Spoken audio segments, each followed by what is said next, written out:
Oh my gosh, y'all, they really did it. They are remastering Lunar, both the first and the second game for the PS5, the PS4, the Xbox, the Switch, and the PC. They're gonna be launched together this spring of 2025, coming out as a collection by Gung Ho. We don't know if it's gonna be physical or not, but this is done by Gung Ho Entertainment.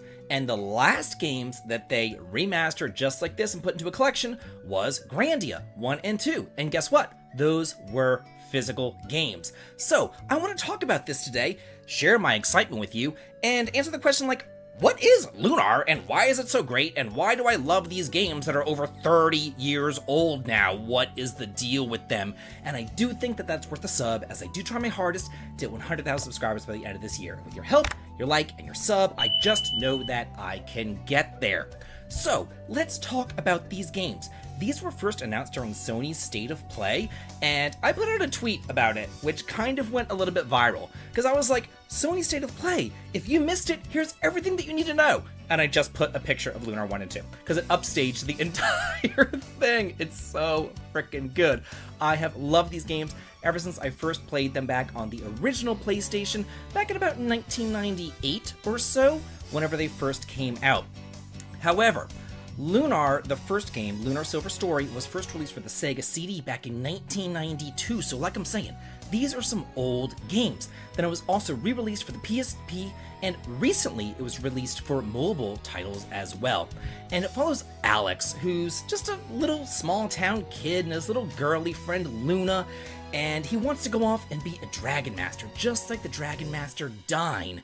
And in order to do this, he has to go ahead and meet up with 4 different dragons and do their little challenges, but at the same time, there's evil magic Emperor Galleon out to stop him from taking over the world, and it's filled with the most fantastic voice acting you will ever hear. This is like professional, great voice acting, some beautiful animated cutscenes, and honestly, this game could very well be the very first game that I ever played that had voice acting. I was enthralled by this.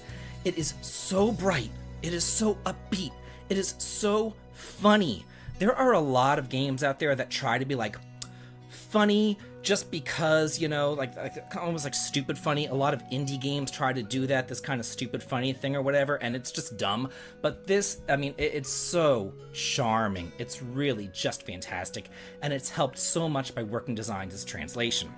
We do not know if Working Designs' translation will still be used for this collection. We do know that the voice acting will change.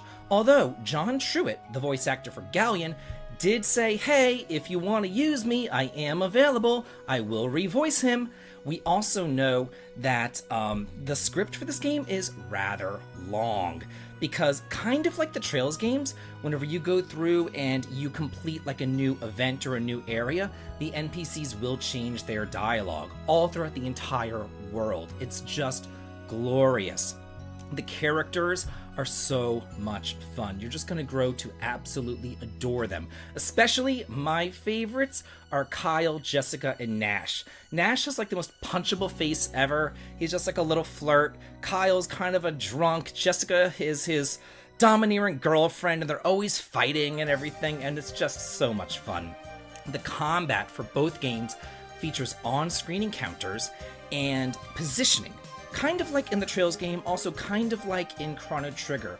You can kind of move your characters around and then position them in such a way that, you know, the mages are in the back, your warriors and your fighters are in the front, and then you can use your skills, and the skills might hit in a circle, or they might hit in a straight line or a diagonal or something, and you're able to hit the enemies by using those skills and hit multiple enemies. So positioning is very, very important. It makes the battles so much fun.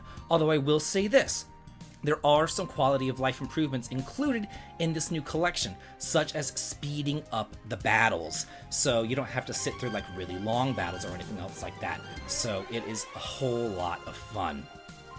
Then also included is Lunar 2 Eternal Blue, which was released for the Sega Saturn as well as the PlayStation 1. It didn't receive a mobile version. It didn't receive a PSP remake or anything else like that. And this one takes place 1,000 years after the events of Lunar 1. And it follows new heroes, new characters that you're going to love just as much as the first game, as they set out in search of the goddess Athena, alongside this girl, Lucia. And Lucia, she comes from the Silver Star. So here's what you need to know. The Silver Star is essentially the moon, that's why it's called Lunar, and it revolves around the Blue Star, which is essentially Earth, where everybody lives. And Lucia kind of wakes up, and she's like, what's going on? Why is it so icy and cold? What's going on? Hey, I need to get out of here. And she goes back down to the Blue Star, and that's where Hero, of course, Hero is his name, finds her, and they set off on this great quest to figure out who Lucia is, what her grand goal is. She is a woman on a mission. She has a one-track mind, and she is going to do exactly what she needs to do. Although, a lot of people don't like that because they call her Lucia the Destroyer.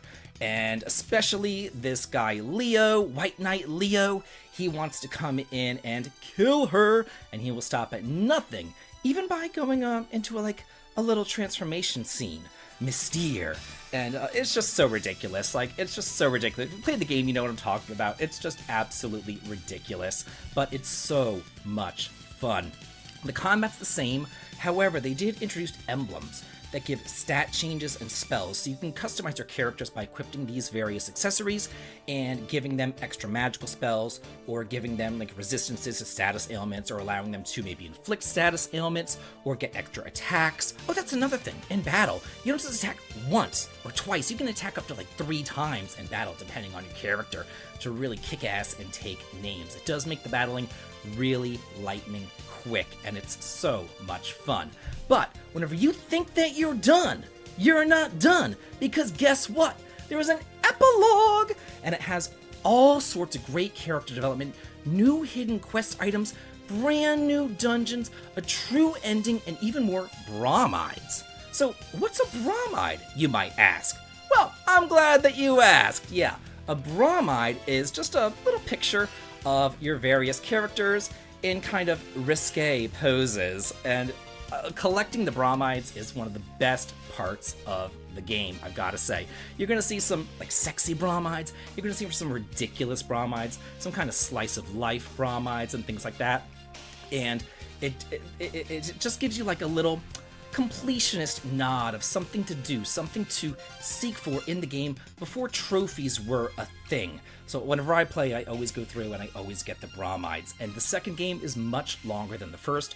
Also, it is a little bit darker than the first game too. It really is. But I thoroughly enjoy both games. There's also a third game that didn't really come out here in America, and it was also remade. It also didn't come out in America, not part of this collection. And then there's a fourth game, which we will not be talking about here. But anyway, I just want to know from y'all, how did you feel about this announcement? Are you as excited about it as I am? Because I love these games. They're bright, they're uplifting, they're upbeat, and they're just so much fun. This is going to be my game of the spring of next year. Let me know how you all feel about it in the comments, and have a good day.